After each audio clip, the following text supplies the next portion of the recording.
Hi, everyone. Annette Stelmack with InSpirit. I've been in the building industry for 45 plus years and a focus on sustainable, healthy interiors the last 25, with a focus on multiple chemical sensitivities and also healthy indoor air quality.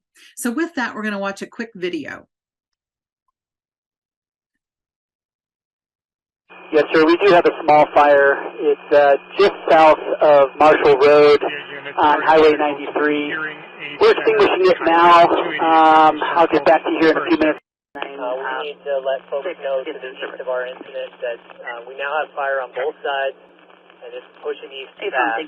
So if we can let all those folks know, probably within a couple miles east, that they need to start evacuating.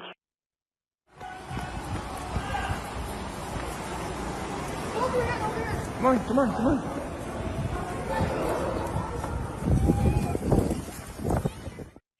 Yeah, the fire is going to be moving, obviously, in a eastern direction. Fire's moving through the property, and it's going to be moving into some homes. I'm going to need additional units. 4631 and 2207. 4631 and 2207. Respond to 181 Mohawk Circle. 181 Mohawk Circle. I have a party trapped in their home due to the fire. 1232. 2619. 2619. Emergency traffic. We're on Cherokee Avenue and Fox Lane. We have multiple houses on fire. We are backing out of here. We are in heavy fire. Marshall Command. I understand we have lots of structures burning, and just air, please, for me over the county fire channel. This is our community. All units to operate in a safe area. We don't want them to commit if they can't see and if it's too dangerous, and we're going to try to let the fire burn through and then pick it up on the backside. Also, if they need to move to a safe spot, just have them stage on a roadway, and then after the fire passes through, we'll go to work on suppression. This thing is just running. We probably have 100-mile-an-hour winds up here, and we can't get ahead of it.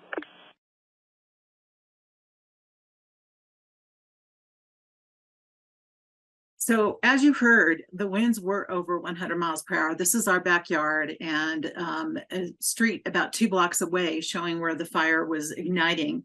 We had extremely dry conditions, hadn't had any significant moisture for about 6 months. And this was the end of December. So we should have been having snow and such, but that just wasn't the case. At the time, our grandkids were visiting, and we actually had the table set for Christmas to celebrate a belated Christmas with our family. Our son called, who works for the neighboring town, and said they were evacuating. So we quickly packed up and we're on our way out. Here you see the devastation. There were over 1,000 homes burned in the Louisville, Superior, and East Boulder County areas. We were immediately adjacent to, like literally within a block, of the toxic burn of these neighborhoods. They were to the west of us, the south, and the north. And the way that the wind was blowing, all of this was coming into our house. And what we found out after the fact is that we, in fact, did have soot, char, ash, and rubber dust in our home. And our home was contaminated on the inside, as well as the outside, as well as the soil and the water. So as it says here, you know, those of us who were blessed, and let me tell you, we were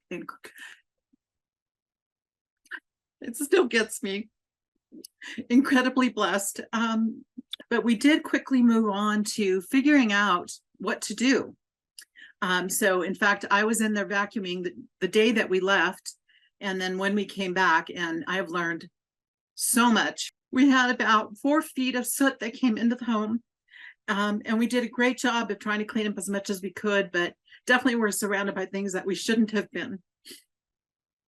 We had initially had the indoor air quality tested out of pocket because we wanted to know. We did find that we had some fine particulates, both the 2.5 and the large PM10s. Fortunately, not much carbon dioxide or formaldehyde or TVOCs or hydrogen sulfide or carbon monoxide. So we were fortunate there, but we did have an awful lot of residual soot that you end up with in a home. Fortunately, right before we left, I had the grandkids run around the house, turn on all the bathroom fans. We turned on the kitchen fan and any fan we could think of. And fortunately, our furnace, it was a whole house. It has an electronic cleaner on it with a MERV 13. So that helped. After the indoor air quality testing was done, we also did smoke testing, and that's where we found the residuals of the soot, the char, the ash, and the rubber dust. So we went through a very thorough process for the mitigation of making sure that the company that we hired was the best one for us. So we really went through a self-advocation process. And if there's anything I want to get across, I think is that piece of it, because you do have the initial input from the insurance company, who ours was fantastic, coming in to tell you, you know, here's who you should use. And they kind of come in and do a one and done approach. We broke it down. And after having the testing done, knowing that the majority of the soot, char, and ash was on the west side of the home, inside of the home, we didn't necessarily need to be as detailed, maybe everywhere. So we had them start first in the attic, where we had to replace the insulation because all of the debris that was up there. Did the attic work. From there, it was basically a top-down approach. So ceilings, walls, countertops, appliances, anything that was external was handled by the remediation company. From there, we did anything on the inside. So closets, interior cabinets, you know, going in and washing all the dishes, checking our pantry. Fortunately, those areas were closed off sufficiently that we didn't have a lot to deal with in there, but still went through that removal and cleaning. So we were very fortunate, as I mentioned, and I apologize for my emotion. This still gets me after all of these years that, you know, we were just so incredibly blessed. One of the things that I found and the lessons learned, I think that is the other big takeaway is, as you're going through these inspections, make sure you also do a home inspection, because there could be residual heat building in and around the home that could later ignite. We were in good shape, and that was one of the first things that we had done. Our soft goods didn't smell, but we did find that after the fact, there was a lot of stuff in there. So we came back a little too soon. Fortunately, we're both fine. Make sure that you self-advocate.